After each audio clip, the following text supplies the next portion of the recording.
जनाबे वाला ईद उल ज़ुहा कुर्बानी दी ईद होंदी है कि यानी हज़रत इब्राहीम अलैहिस्सलाम दी सुन्नत दे उत्ते अमल करदे होए यह कुर्बानी करी दी है।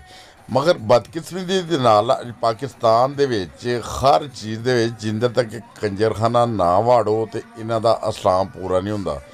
ਇਹ देखो इत्थे वच्छा आया बड़ा सोहना उच्चा लंबा जवान दे नाल वच्छी भी है जिहड़ी भुड़कदी फिरदी है ते यह वच्छी दे खरीदार इत्थे ज़्यादा ने ते वच्छे दे घट्ट होने ने। वच्छा ते उन्हें खरीदना जिहदे कोल ढेरों ढेर पैसे होण ते वच्छी ने मतलब चंद हज़ार दे विच चल जाना ते ओह हुण वच्छी दी मुੱਲ लाण लई इत्थे ज़्यादा आए ने। इत्थे बड़े बड़े दाड़ियां लई भी होने ने मुहिबे वतन भी होने ने। इस्लाम दे बड़े बड़े खतमे नबूवत दे बड़े तहफ़्फ़ुज़ खतमे नबूवत दे जिहड़े ना बड़े बड़े लंबरदार भी होने ठीक है। तो यह देखो तहफ़्फ़ुज़ खतमे नबूवत तुसीं क्यों ख़त्म करी जा रहे हो। नबी करीम सल्लल्लाहु अलैहि वसल्लम दी जी उम्मत है वो किहड़े पासे जा रही मैनूं तो समझ नहीं आ रही।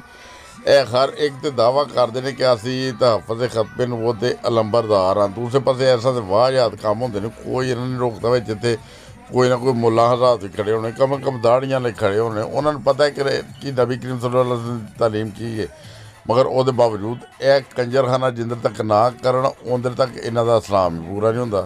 इस्लाम तो बेहयाई की तालीम नहीं दिंदा। यह देखो हुण दूसरी भी आ गई है वह भी अपना उन्हें बच्चा फड़िया है तो वह नाल नाल आ गई है तो वो देखो कोई पर्दा नाम की कोई चीज़ नहीं हैगी। तो यह कि इस्लाम है इस्लाम इसी की इजाज़त दिंदा है। इस्लाम नूं बिदअतां लैके जाते ने पूरी दुनिया दे विच मुसलमान ने अरब मुसलमान ने सिर्फ पाकिस्तान के मुसलमान ने उन्होंने आखर आई ये मुफ्ती बच्चों नाल ज़्यादती करते हैं बच्चियां नाल करते हैं मदरसे करते हैं मस्जिदां करते हैं वो बाद सब तो बेहतर मुसलमान। तो यह औरत को देखो यह बैल का मुल लगे ना लगे बच्चे का बजाय वच्छी का लग जाना किते ना किते मुल लग जाना ठीक है। तो यह एक नवीं रस्म शुरू करती है अज वड्डे शहरों च करते पे ने कल पिंडा जो होएगा फिर घर घर जो होएगा। देखो इस्लाम बेहयाई की तालीम तो नहीं देंदा।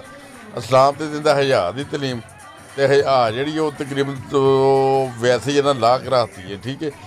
यह जिन्ने भी बंदे इतने खलोते ने अज किसी उत्ते झूठा इल्ज़ाम लग जाए जैसा पिछे करके बैंक मैनेजर को झूठा इल्ज़ाम लगा के वो सिक्योरिटी गार्ड ने कतल करता सी कि जी इन्हें नामूसे रसालत की। यह देखो इन्हें नामूसे रसालत नहीं की कि नबी करीम सल्लल्लाहु अलैहि वसल्लम के ज़माने जानवर नहीं सी कि उस वक्त की मंडियां नहीं लगदियां कि बाजार नहीं सी लगता मगर रंडियां नहीं सी लैके जाते। वो इस्लाम एक पाक साहब इस्लाम सी दीन इस्लाम। अज इस्लाम नूं भी इन्होंने गंदा करता है खुद तो गंदे लोग आए ने। यही सूरत हाल है। अल्लाह तआला रहम